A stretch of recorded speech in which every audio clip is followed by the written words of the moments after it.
Correspondent TV में आपका स्वागत है। मैं हूं नरेश वत्स, मेरे साथ है आम आदमी पार्टी के प्रत्याशी हिम्मत सिंह शेरगिल।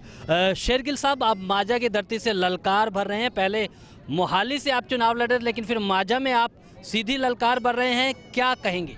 देखिए, ऐसा है कि माजा मेरी जन्मभूमि है। मेरा जन्म यहाँ पे, मेरा गुमटाला गांव है अमृतसर में, वहीं हुआ। तो वकालत मैंने इंग्लैंड से की। अब हाई कोर्ट और सुप्रीम कोर्ट में प्रैक्टिस करा था, तो मोहाली से इलेक्शन लड़ रहा था। तो ऐसा है कि यहाँ पे इलेक्शन लड़ने का मकसद ये है कि जो यहाँ पे जो एमएलए है, मंत्री है बिक्रम मजीठिया, वो ड्रग लॉर्ड है और बहुत बड़ा नशों का सरगना है।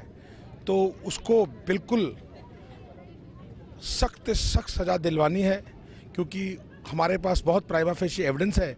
और अरविंद केजरीवाल जी का, हमारी पार्टी का ये है कि बिक्रम मजीठिया की जगह असेंबली में नहीं, उसकी जगह जेल में है। तो उसको इलेक्शन हरवानी है, पहले उसको हरानी है इलेक्शन उसको, और बाद में उसको कॉलर से पकड़ के जेल में डालना है। उसका ये हाल करना है कि दोबारा कोई नशों का तस्कर बिक्रम मजीठिया पैदा ना हो, क्योंकि इस आदमी ने अपनी पोजीशन को मिसयूज़ किया। आप खुद भी पूछिए लोगों से, हज़ारों इसने पर्चे किए हुए हैं, FIRs की हुई हैं। जो भी इसके साथ सहमत नहीं था, जो भी इसके राजनीतिक विरोधी थे, सबको, किसी पे 10 FIR हैं, किसी पे 20 FIR हैं, सब झूठी FIR करवाई हैं। बिक्रम मजीठिया को जितनी उसने FIR करवाई हैं, उतनी ही झूठी FIR करवाने के लिए, बिकॉज ये एक जुर्म है। If you misuse your position as a minister, as a MLA और chief minister and get false FIRs registered against people, this is misuse of law, this is breach of the oath he took under the Constitution of India। तो बिक्रम मजीठिया को जितने उसने झूठे पर्चे कराए हैं, उतने ही पर्चे उसके ऊपर होंगे, हज़ारों पर्चे होंगे। उसका वो हाल किया जाएगा कि दोबारा कोई नक्शों का तस्कर बिक्रम मजीठिया, कोई धक्काशाही करने वाला, झूठे पर्चों वाला मंत्री इस इलाके में, सारे पंजाब में कभी पैदा नहीं होगा, सारे इंडिया में नहीं होगा। एक एग्जाम्पल सेट करेंगे। एक ये सवाल बताइए कि आप अपनी सभा में आपने कहा है कि जो पैसे देता है, 20,000 रुपये देता है, 30 देता है, वो ले लो। एक ये नई सोच जो है उभर रही है, आप पार्टी ने एक नया तरीका निकाला है। देखिए, ऐसा है कि वो पैसे लोगों के ही लूटे हुए हैं।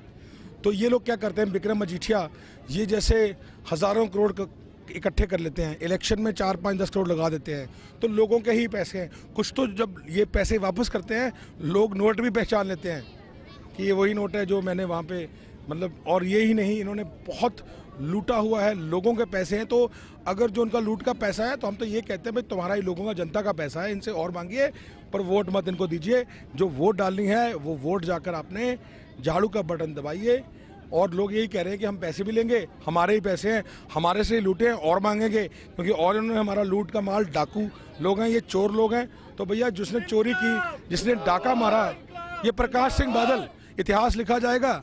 ये प्रकाश सिंह बादल जो है सबसे करप्ट पॉलिटिशियन है। ये, इसको कभी नरेंद्र मोदी नेल्सन मंडेला कहते हैं, कभी इसको अटल बिहारी वाजपेयी कहते हैं। अरे, सबसे करप्ट पॉलिटिशियन जब इतिहास लिखा जाएगा, प्रकाश सिंह बादल होगा। इस आदमी ने जब ये राजनीति में आया, जिम्मेदार था। कभी कोई जिम्मेदार 5 स्टार होटल नहीं बना सकता। मैं बेनामी की बात नहीं करता, नामी 3-3 5 स्टार होटल इनके खुद के नाम पे हैं। इनके पास बसों की कंपनी आ गई, इनके पास TV चैनल आ गए, इनके पास ऑर्बिट एविएशन कंपनी है, हवाई जहाज़ आ गए।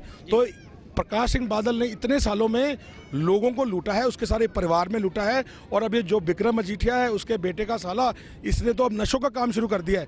तो पंजाब के लोग बहुत बुरी तरह इनको हरा रहे हैं। कल ही एक ऑडियो आई है प्रकाश सिंह बादल की, आप सुनिए। वो मतलब वो कह रहा है कि मैं हार रहा हूँ, लोगों से मिन्नत कर रहा है कि। शेरगिल साहब, एक सवाल आपने कहा सरफरोशी की तमन्ना दिल में है, शिव मोहे वर दीजिए। एक शायर ने कहा है कि उसका फर्ज क्या है ये अहले सियासत जाने, मेरा फर्ज है मोहब्बत पहुंचे ये दूर तक। लेकिन शेरगिल का क्या पैगाम है, वो कहां तक क्या पैगाम देना चाहते हैं? देखिए सर, मैं शायर नहीं हूँ, मैं तो एक सोशल एक्टिविस्ट हूँ, एक झाड़ू वाला, सफाई करने वाला, सफाई कर्मचारी हूँ। तो हमने तो ये जो गंदगी राजनीति की डाली है, इसको हमने साफ करना है, और इसके लिए कड़ी से कड़ी इनको सख्त से सख्त सजाएं देंगी। ये गरीब लोगों को इन्होंने पैसे लूटे हैं, ये चोर लोग हैं, डाकू लोग हैं, इन्होंने लोगों के साथ क्राइम किया हुआ है, ये क्रिमिनल्स हैं। और ये जितने बिक्रम मजीठिया और ये मलूका शलूका, ये विरसा सिंह वल्टोहा, जिन्होंने पाप किए हैं, तोता सिंह, इन लोगों ने ऐसी ऐसी कीटनाशक दवाइयाँ, नकली कीटनाशक दवाइयाँ तक हर किस्म का स्कैम इस गवर्नमेंट ने किया है। ये चोर लोग हैं, डाकू लोग हैं, क्रिमिनल लोग हैं। इन लोगों की जगह असेंबली में नहीं, इन लोगों की जगह जेल में है। हम इनको जेल में डालेंगे और आम आदमी का राज लेकर आएंगे। एक नया पंजाब, एक नया भारत बनाएंगे। जी जी, तो ये थे हिम्मत सिंह शेरगिल जो कि ललकार भर रहे थे कि पंजाब में बदलाव लाना है। आप देखते रहिए कॉरेस्पॉन्डेंट टीवी।